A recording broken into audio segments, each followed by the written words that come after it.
मऊ लुसलुशीत आणि जाळीदार असे डोसे तयार झालेले आहेत। आदल्या दिवशी पूर्वतयारी करून ठेवली की झटपट असे सकाळच्या नाश्त्यासाठी डोसे तयार होतात किंवा मुलांच्या टिफिनसाठी सुद्धा तुम्ही हे डोसे देऊ शकता। अगदी पौष्टिक अशी ही रेसिपी आहे, खायला सुद्धा तेवढेच मस्त लागतात। तर तुम्हाला जर ही मऊ लुसलुशीत डोश्याची रेसिपी आवडली तर नक्की करून बघा। तर डोसे करण्यासाठी इथं मी 3 वाटी जाडे तांदूळ घेतलेले आहेत।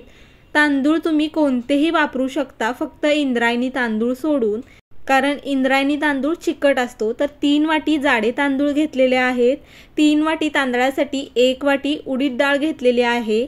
डोशाला मस्त हॉटेलसारखा सोनेरी कलर येण्यासाठी 2 चमचे तुरडाळ घातलेले आहे। तुरडाळ घातल्यामुळे मस्त सोनेरी असा कलर येतो डोशाला। त्याचबरोबर अर्धा चमचा मेथी दाणे घातलेले आहेत। आता आपण डाळ तांदूळ पाण्याने स्वच्छ धुवून घेऊ। 2 ते 3 वेळा डाळ तांदूळ चांगले स्वच्छ धुवून घ्यायचे पाण्याने, म्हणजे तांदळामधली आणि डाळीमधली जी घाण असते ती निघून जाते। डाळ तांदूळ स्वच्छ धुवून घेतल्यानंतर यामध्ये आता पाणी घालू। तांदूळ बुडून पाणी वरती आलं पाहिजे इतपत पाणी घालायचं आहे आपल्याला। आता पाणी घातल्यानंतर डाळ तांदूळ 5 तास पाण्यामध्ये भिजत ठेवू। तर जवळजवळ 5 तास झालेले आहेत आणि डाळ तांदूळ चांगले मस्त असे भिजलेले आहेत। आता डोसे चांगले मऊ लुसलुशीत होण्यासाठी मी इथं पोहे भिजत घालणार आहे। तर रोजची आपली आमटीची जी वाटी असते त्या वाटीने पाऊण वाटी मी पोहे घेतलेले आहेत। पोह्यामध्ये पाणी घालू आणि पोहे चांगले भिजवून घेऊ मऊसूत असे। डाळ तांदूळ चांगले वाटस तोपर्यंत पोहे सुद्धा चांगले मऊसूत असं भिजतात। आता डाळ तांदूळ चांगले बारीक असे वाटून घेऊ।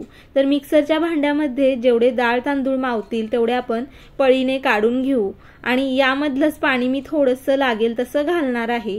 सुरुवातीला जास्त पाणी घालायचं नाही, थोडंच पाणी घालून डाळ तांदूळ चांगले बारीक असे वाटायचे। तर अशा पद्धतीने मस्त बारीक असे डाळ तांदूळ मी वाटून घेतलेले आहेत। आता हे डाळ तांदळाचं बारीक केलेलं पीठ किंवा वाटलेले डाळ तांदूळ एका कुकरमध्ये काढून घेणार आहे। म्हणजे काय होतं, कुकरचं पॅक बंद असं झाकण लावलं की पीठ सुद्धा चांगलं आंबतं। तर अशाच पद्धतीने उरलेले डाळ तांदूळ सुद्धा चांगले बारीक असे वाटून घेऊ। आता जे पोहे आपण भिजत घातलेले ते सुद्धा पोहे डाळ तांदळासोबत वाटून घेणार आहे। तर यामध्ये डाळ तांदूळ सुद्धा पोह्यासोबत घातलेले आहेत आणि अगदी थोडं पाणी घालून छान बारीक असं हे सुद्धा वाटून घेतलेलं आहे। अशाच पद्धतीने उरलेले सगळे डाळ तांदूळ आपण वाटून घेऊ। तर वाटून झाल्यानंतर आता हे चांगलं मिक्स करून घेऊ।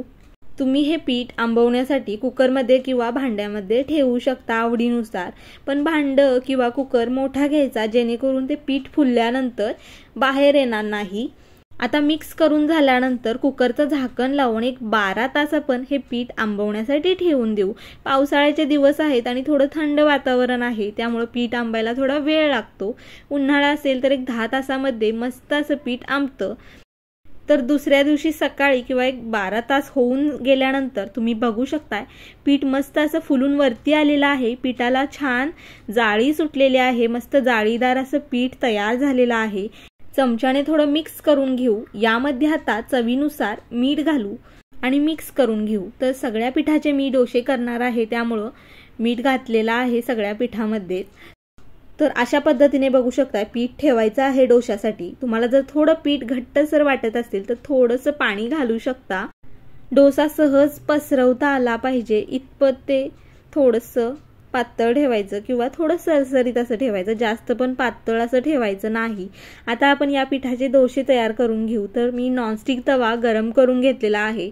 थोडा पाण्याचा हापका मारून घेऊ। पाणी पूर्ण सुकल्यानंतर वाटीच्या साहाय्याने पीठ घालू आणि अगदी हलक्या हाताने हे डोसे पसरवून घेऊ। जास्त असे पातळ पसरवायचे नाहीत, थोडे जाडसरच ठेवायचे।